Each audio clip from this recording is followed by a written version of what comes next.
Why Mr. Bachiashvili trying to now open a second front with the deep state? Yeah, that was Salavio speaking with this fake haircut. In current situation, there will be no changes until it really hurts. This deadline, 31st of August, is not just given to the Georgian Dream officials.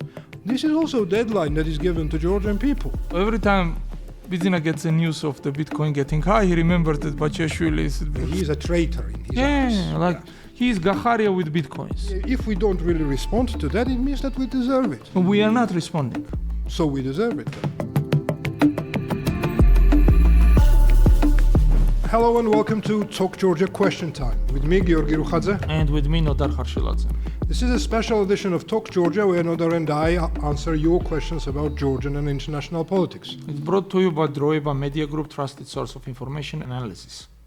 And GISAG, a think tank providing comprehensive political analysis of Georgia and wider Black Sea region, also academic and practical training for postgraduate students and mid-career professionals. Okay, let's start it. Do you want me to read out the first one? Go ahead.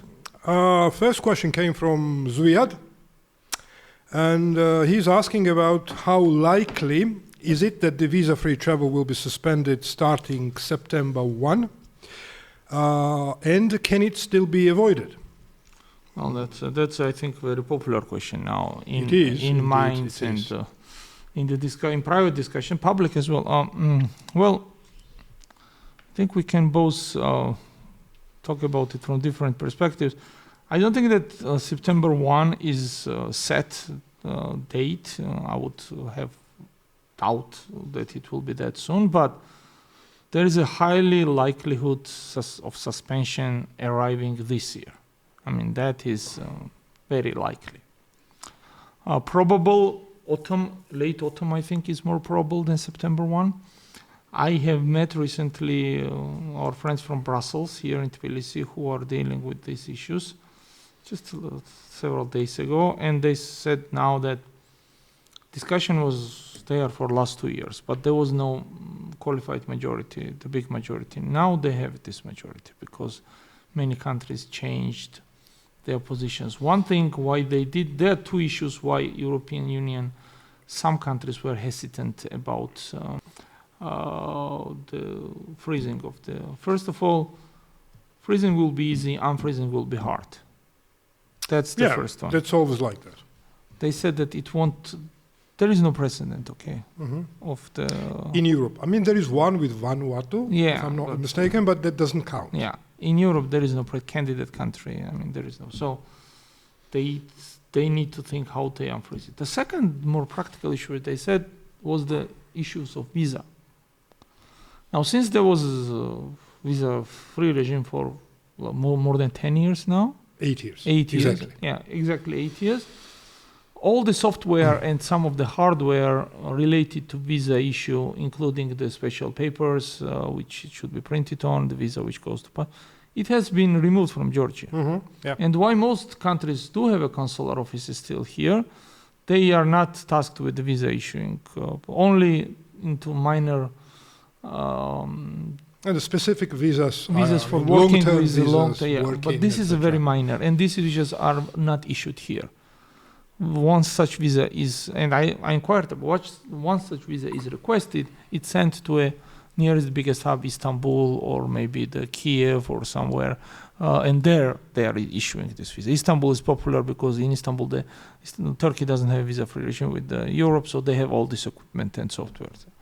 So once this is in place, the restrictions are back, and we need visas. They cannot guarantee the healthy and but we will still have a visa preferential thing. So, well, I don't know. I'm not so sure. No, they said that we will, but even with that, physically embassies will not be able to handle visa issuing process at least for 6 months, most of them, and some of them even for a year or two, because. First of all, European Union cannot force countries cannot even ask them. This is a national decision, how fast they're going to bring all this necessary equipment and software installed and people. I mean, most importantly, because there are no visa sections left. There is no visa issuing officer, yes, in many countries. So it's not a consul job, it's somebody in consul's office who does that. So, and then it's also finances, of course. I mean, the maintaining all this. So while Germans can do it in maybe 3 months, like Czechs maybe require 2 years, and French even more.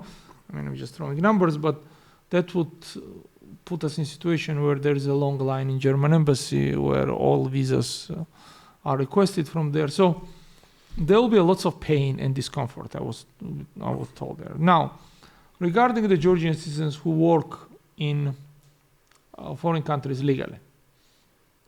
Now, this will not attract it until their legal employment dates expired. Once they do, they need to go through different procedures to reobtain those.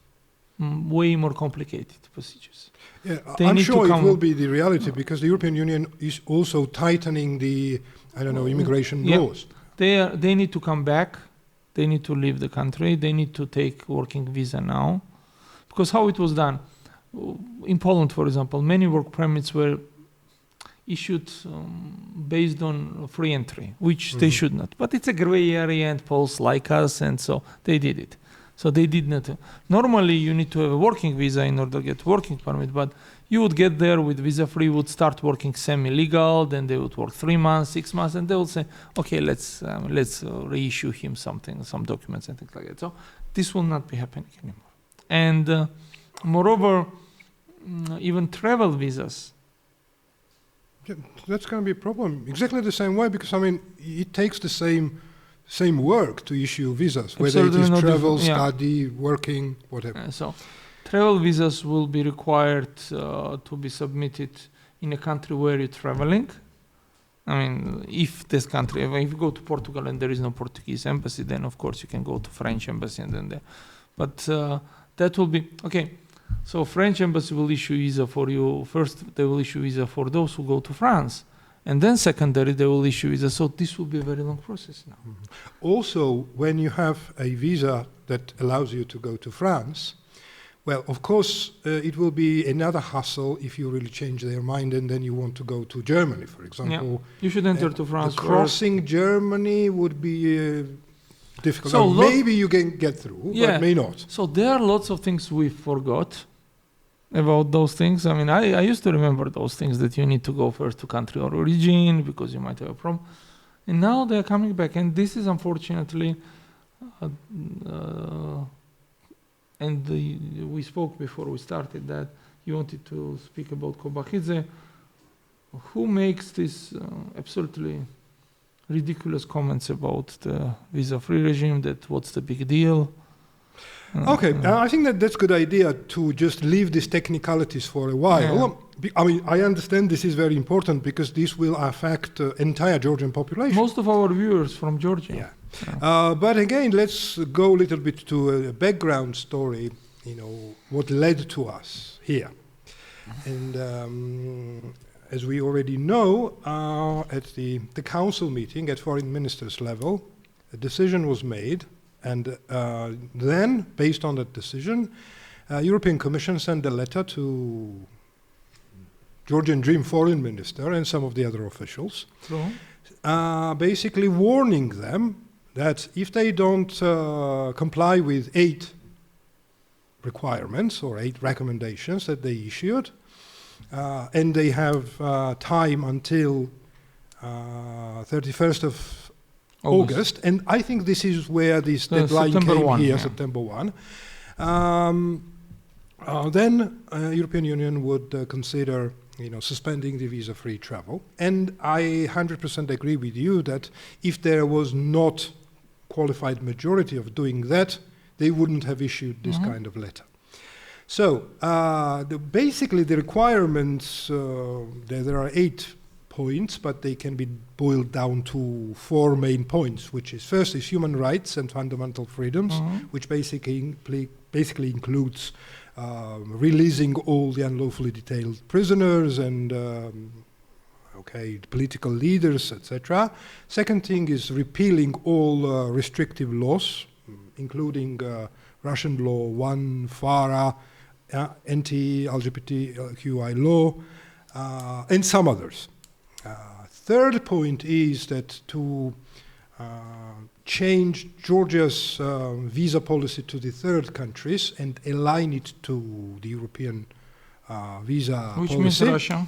Which means Russia, China, Iran. Iran. Yeah. Then, so the Georgia has visa-free travel with Russia, China, Iran right at the moment, and it is in conflict with European visa policy.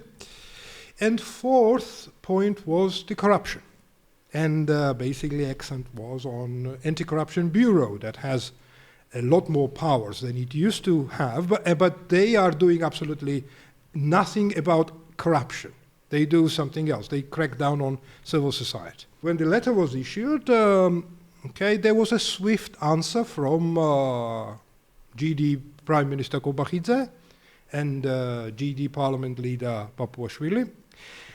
And before I go into details of that answer, basically very, very shortly answer was that we are not going to lift a finger to do anything, because, and what they did, they kind of brought, false dilemma to the Georgian people, and not only to Georgian people, to our international partners as well, that if we have to choose between visa-free travel and peace and stability, we would obviously go for the latter, okay? Of course, we all understand that it has nothing to do with either peace or stability. The visa-free travel has been here for 8 years, and if it was about that, then we should have said no to visa-free from the very beginning, or when the war started in Ukraine, if it was about peace and stability. But, well, this is just crap. This is propaganda. But apart from that it is propaganda, I think it is insulting to our European partners. And I don't think that it should be left without answer from them. And I'll dig into what Rukhadze said yesterday. They first and foremost, they revived Global War Party, which was in the background. A deep state was deep prevailing. State was kind of in the foreground, but now Global War Party is back. And what Rukhadze said, and I'm quoting him, the desire to open a second front in Georgia is so strong that the Global War Party has pushed the entire European bureaucracy into an attack mode against Georgia. And they see abolishing visa-free travel, the last trump card in their hands, as leverage. And then he continued that those seeking to drag our country into war believe that abolishing visa-free travel with the EU on a fictitious basis will spark such unrest that it will eventually lead to overthrowing of the government and to the coming to power of agents. That would be a very good news. Right. For time being, I'll stop here and I'll let you comment on that, but there is a lot more to the one thing I would add, which Rukhadze was, that was brilliant. There was a NATO statement where Trump was actually pricing NATO countries for agreeing on a 5% GDP. I have that quotation as well, but carry on. Yeah, GDP commitment to and Rukhadze saw it as a global war party's victory where it militarized.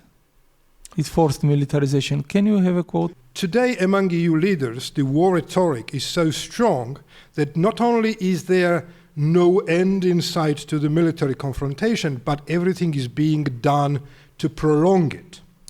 Okay, this is what he said about that and about the 5% threshold. So EU countries' decision to allocate 5% of their GDP to defense spending next year effectively turns them into military states. The move further escalates the risk of war on the continent and, on the other hand, worsens the economic and social situation within the EU. Well, and I want to start with that and then go from there. Take this statement and remove name Rukhadze, and you can freely attribute this statement to any member of Russian Duma or any member of the Russian political establishment who are in their government, or even their propagandists who would be Mr. Solovyov or... Yeah, that was Solovyov speaking with this fake haircut. So that's where Kobakhidze is for the moment. His statement, I mean, you talked about aligning our policies with EU. For the moment, our rhetoric, the GD's government rhetoric is fully aligned with Russian rhetoric. So, and I think that's the root of all problems and cause of all our troubles with European Union. That we see, I don't know what are the reasons for that. There are some rumors and some conspiracies that this is being governed from Moscow. Maybe yes, maybe not. Irrelevant, I will tell you, to our subject, because what we deal with the results of those decisions. So, as a result, we see today Georgia is using rhetoric of the largest nuclear state in the world. In many ways, it's the largest as a state, and it's the largest nuclear state. Yeah. So while Russia being a Earth's Death Star, I mean, if we take the Star Wars the example, they can afford it. And what I mean here that they are already fighting with the West. They're the biggest state in the world. They used to be Soviet Union, and they're axis of evil. Everybody knows that. And it's okay. I mean, we would expect them to behave and to talk about it. Now, from Georgian perspective, I mean, first of all, let's be pragmatic. If deep state is and global war party is so powerful, they can push the fundings and allocate presidents and everything. I mean, if they don't want to irritate Russia, fine. But why they want to irritate global war party or deep state? Because that seems to be very logical question. Yeah, way more powerful than Russia or any other country. It's like NATO plus EU and plus many others. I mean, because there is a Japan, there is a Korea who would also be attributed. There would be definitely Australia, and so this is a big one. So why Mr. Kobakhidze trying to now open a second front with the deep state? I mean, I don't know. It's very dangerous. Very dangerous. But putting all the jokes aside, this is a sad state of our affairs where, based on miscalculations, less likely, but more like personal psychosis, I would call it this way, maybe of Mr. Bidzina, who is not well in his head. I mean, and that's should be said. We are now facing a reality where we're gonna lose everything, literally everything, what we worked so hard to achieve for the last 30 years. Everything. We will be again relegated to Russians' influence zone, to some backyard of the Russian provincial dictatorship, because it's not even Moscow who deals us. The Kadyrov and the local goons are doing that. So, and that what Mr. Kobakhidze reflects on. I know that visa liberalization will be removing of that freezing will be very painful. But looking at Rustaveli Avenue, looking at the speed and the pace of protest, and I know there is a lot of blame to be assigned to leaders of this process, but looking at the numbers and looking on the people's kind of the nihilistic approach, we deserve it. It's time to wake up. Oh, it is indeed. If we need to go through this pain to wake up, let it be. Okay, and it's not the end, because I need to go through some of the other quotations. Very persistent on that, because I want our audience to know what Kobakhidze basically said about anything and about them. But it's not the end. What he said when the letter was issued, and basically one of the points out of this 8 is that in that letter they are asking to repeal the Russian law and anti-LGBT law. What Kobakhidze said is this. What does transparency meaning, or referring to Russian law, or law protecting family values, referring anti-LGBT law, have to do with visa liberalization? This is what he said. Of course, there is no link between these two topics, but the Global War Party coordinated European bureaucracy and is trying to invent a ground for for blackmail and pressure. Okay, so one thing that I want to kind of say here is that, of course, visa-free travel has nothing to do with transparency. But this is law. Russian law is not about transparency. Nope. It's about how to crack down on civil society and suffocate it. And indeed, visa-free travel has nothing to do with family values. But this law has nothing to do with family values. It is restrictive and anti-human rights law. And if we are talking about human rights, and if we are talking about the freedom of civil society organizations and people here in this country, yes, it indeed has to do with the visa-free travel, because we have visa-free travel exactly because our achievements in that 2 or 3 fields, that Georgia was one of the leaders in the region. This is why we were granted the visa-free travel.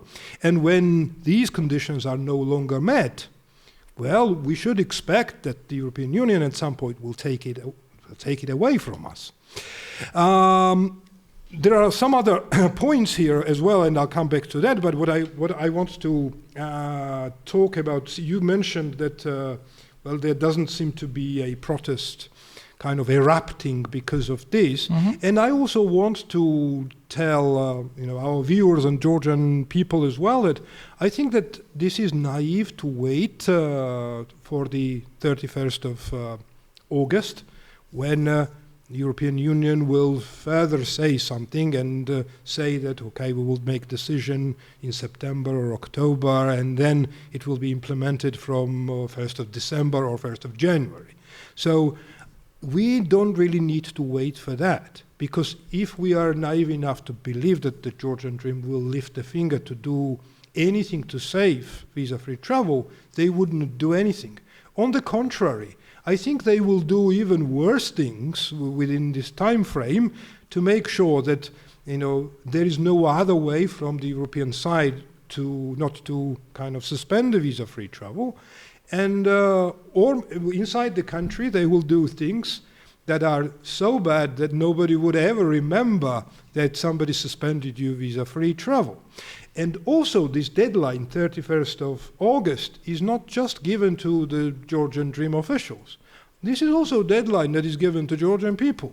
And I think that if we want to save visa-free travel, we need to protest. We need to go out in the streets, maybe in a lot of numbers. We need to revive the protest. And most importantly, we have to make this protest European. Because being a European nation does not mean that to be just law obedient. For example, if a similar thing happens in any European country, in Germany or in France or in Netherlands, and I spent quite my time there, if government is smug enough to deprive people of such benefits over such a scale that is visa-free travel for Georgians, the European nations would respond toughly to their governments. And I can remind you what happened when petrol price went up with €0.50 when they introduced tax on petrol in France. Yellow jackets. Yellow jackets. And how people responded. Okay, I have the same kind of examples in the United Kingdom when some laws were introduced, fox hunting, for example. Well, that's kind of funny, fox hunting law, banning fox hunting. But there were hundreds of thousands of people came out, and even they stormed Parliament in London. There were cases in Germany, in the Netherlands, and even in Turkey. I remember Gaza Park protests, for example, I remember. The reason I am basically recalling these incidents is that I think being European nation means that you have to be able to protect your rights, and you should never allow your government to stick their hands into your pockets and take away your belongings. And this visa-free travel is a belonging that is something that belongs to the Georgian people. And Ivanishvili's regime is trying to rob them of that. So again, whether European Union finally finalizes decision to suspend visa-free travel, it also depends how Georgian people respond to this. But look, you're right, but you use the word need to, have to, but I mean, let's just review the example. What was our response when European Union made this announcement? Did we storm the streets? No, sadly. No. We should have. So I don't think that it's realistic. What you're saying is absolutely right. I 100% subscribe to everything. But, and there is a but, realistically, I don't expect anything from current situation. And current situation, I mean not situation per se, but different compilation of circumstances, weak leadership, people's disbelief in some things, Georgian Dream propaganda. So this is the compilation of things. In current situation, there will be no changes until it really hurts. It looks that way, unfortunately. Yeah, I agree with you. Again, if we don't really respond to that, it means that we deserve it. We are not responding. So we deserve it. Yeah. And that's a conclusion. I mean, if you can't defend your own liberty, then it will be taken from you. Absolutely. And second thing, so I want to kind of counter this propaganda that is almost everywhere already, that Rukhadze and some of the others from the GD claiming that, well, this is happening because European Union wants to drag us into war, because European Union wants us, for example, men to become women, for example, or the other way around, etc. This bullshit. In fact, this is happening because Georgia has one-party parliament, like China. This is happening because majority of the political leaders are in prison. And also there are more than 60 political prisoners in Georgia. This is happening because there are draconian laws that restrict human freedom and human liberty. Because one of the richest men gets beaten in prison almost down to death because Ivanishvili wants his bitcoins. This is happening because Ajara leader is killing himself, shooting himself twice, or gets shot twice. Yeah. And there is because people are fined for 5,000 Georgian laris for standing on Rustaveli Avenue. Or making Facebook posts. No. This is why it is happening. This is why visa-free is going to be suspended, and not because the European Union is dragging Georgia into war, or global war party is controlling Brussels, or we all they want all of us to become gays tomorrow. Yeah. I mean, yeah, this is what it is all about. Speaking of bitcoins, we can go to next questions. Okay, so which says that would you want to read it out? Does Bachiashvili have any realistic option other than handing over the bitcoins to Bidzina? You used to be, or you were, deputy defense minister and deputy interior minister, and Georgian Sherlock Holmes, detective. No. Number one.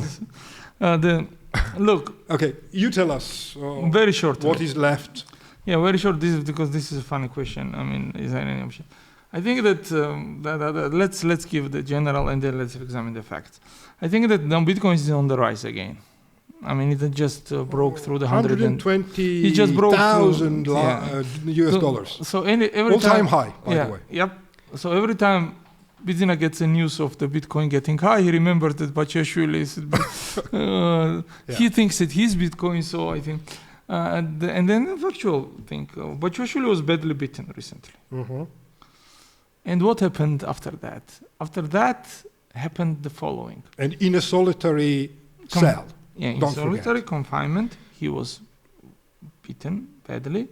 And after that, there was a report by prison department that guy who beaten Bachiashvili is himself in a very dire condition and needs treatment. So, you know what it reminded me? Navalny. Ugulava beating up this, this wrestler guy. Yes, and in airport then. And Navalny, when he was beaten and he was accused of homosexual desires to some, I mean, they ridiculated him as well. So there is this very clear criminal structure which we have. And Bachiashvili, unfortunately, due to partially his mistakes, let's be clear, this guy was working for Bidzina very intensively, and their disagreement didn't happen because of his values. But the guy is in the prison, so he's a victim, definitely. And he is not in prison because of he did something wrong. He's in prison because Bidzina thinks that it's his Bitcoins that he has. So he is now not only victim, but he is a hostage of this criminal regime. I would fear for his life in this situation, because unlike other guys who are sitting in the prison, they just irritate Bidzina. Bachiashvili, on the other hand, has something with Bidzina things that belongs to him. And Bidzina is not very easy to part with things, especially ones that belongs to him. So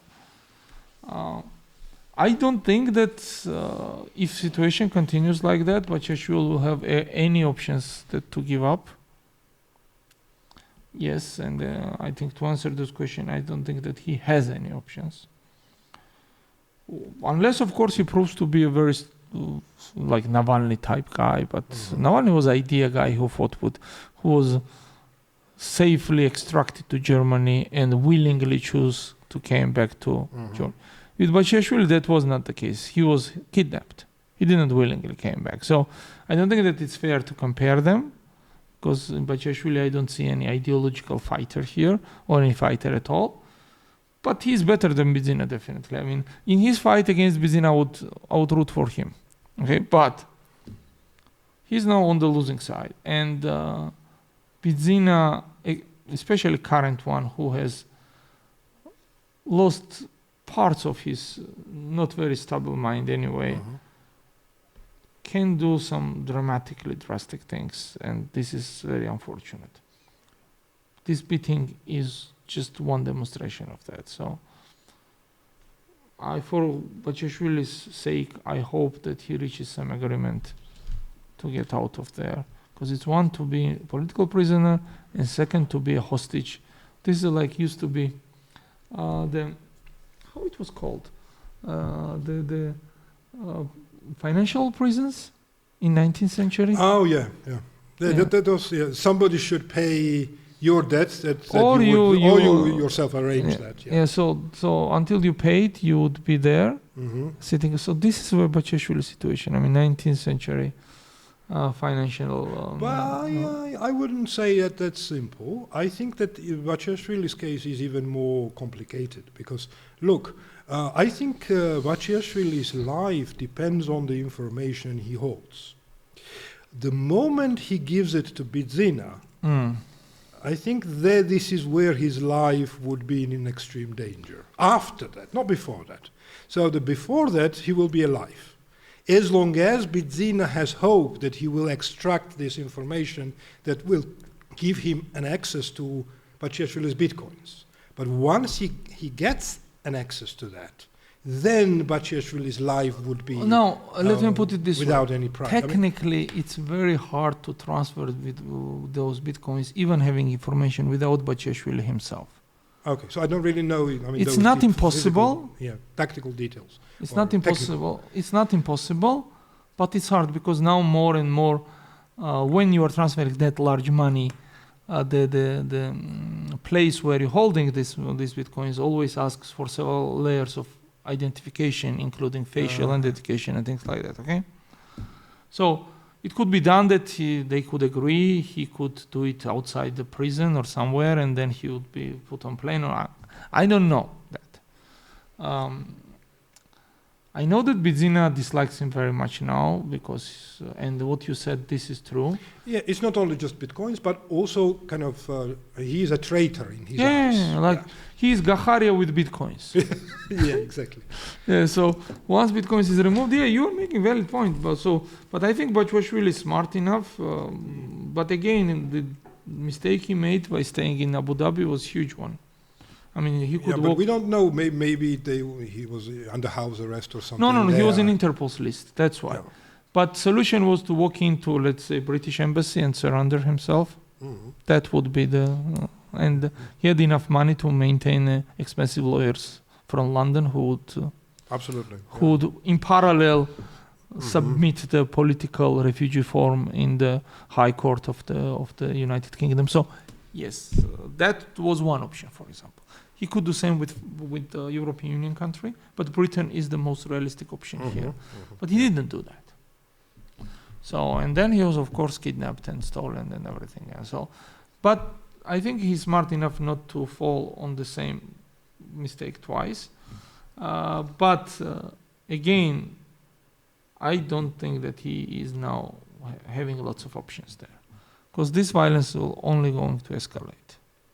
Well, yeah, that's a very sad story, because we, as a country, as a state, we degenerated into this kind of mafia. Bratva, not mafia. Bratva, Stop insulting whatever, mafia.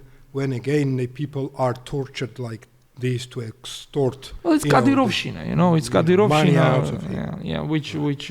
And no matter what it was before, here's my solidarity to this man, and of course. I hope that soon he is a victim and hostage. He will be out, hopefully. Yeah. Okay, let's move to the next question, and this is by far the last question. I'll read out that for you, and you can start answering that. So what LIka is asking is this: now that President Trump appears angry with Putin, and that's true, and he's ready to send weapons to Ukraine, not directly, but via European, selling to NATO, and NATO can deliver it to Ukraine, but it doesn't really change much. What message does that send to Georgian Dream? Do you see any direct kind of link to yes these and no. three things? No, because it's not related with Georgia. Yes, because it's related with Trump. You should not piss him off. That's the message for Georgian Dream. They try to get on his good side in the beginning, and then suddenly these letters happen. Now they are claiming actually that Trump is also part of the deep state. So better not make it personal with Trump, because Trump is a very vengeful guy, and he can. Look what he do. He's angry with Putin now, and he will punish him. Now, punishing Putin is a risky thing, because Putin is a one sick bastard himself. But punishing Bidzina, on the other hand, it's like nothing for Trump if he sees that who's this nobody because both resources and the scope Bidzina operates, they are below serious for Trump. So if a guy like that tries to make problems, and there are lots of people who want to punish Bidzina, including the people from European Union, from United Kingdom. So Trump doesn't even need to act himself. He needs just to give his alignment to those who are, or his own administration, people from Congress, people from the State Department. He will say, okay, go for it. And the Bidzina will be under a huge, he'll have lots of problems. So I think that's where I can draw a parallel. What about you?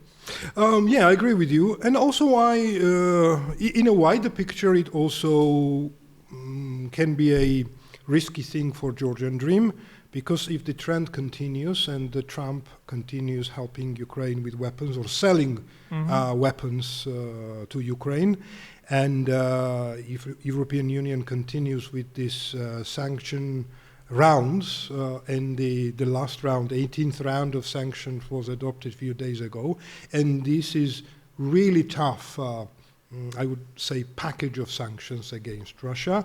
If this policy continues and if Russia gets squeezed, the Georgian Dream also will get squeezed, because don't forget that Georgian Dream is the local office of the Kremlin here.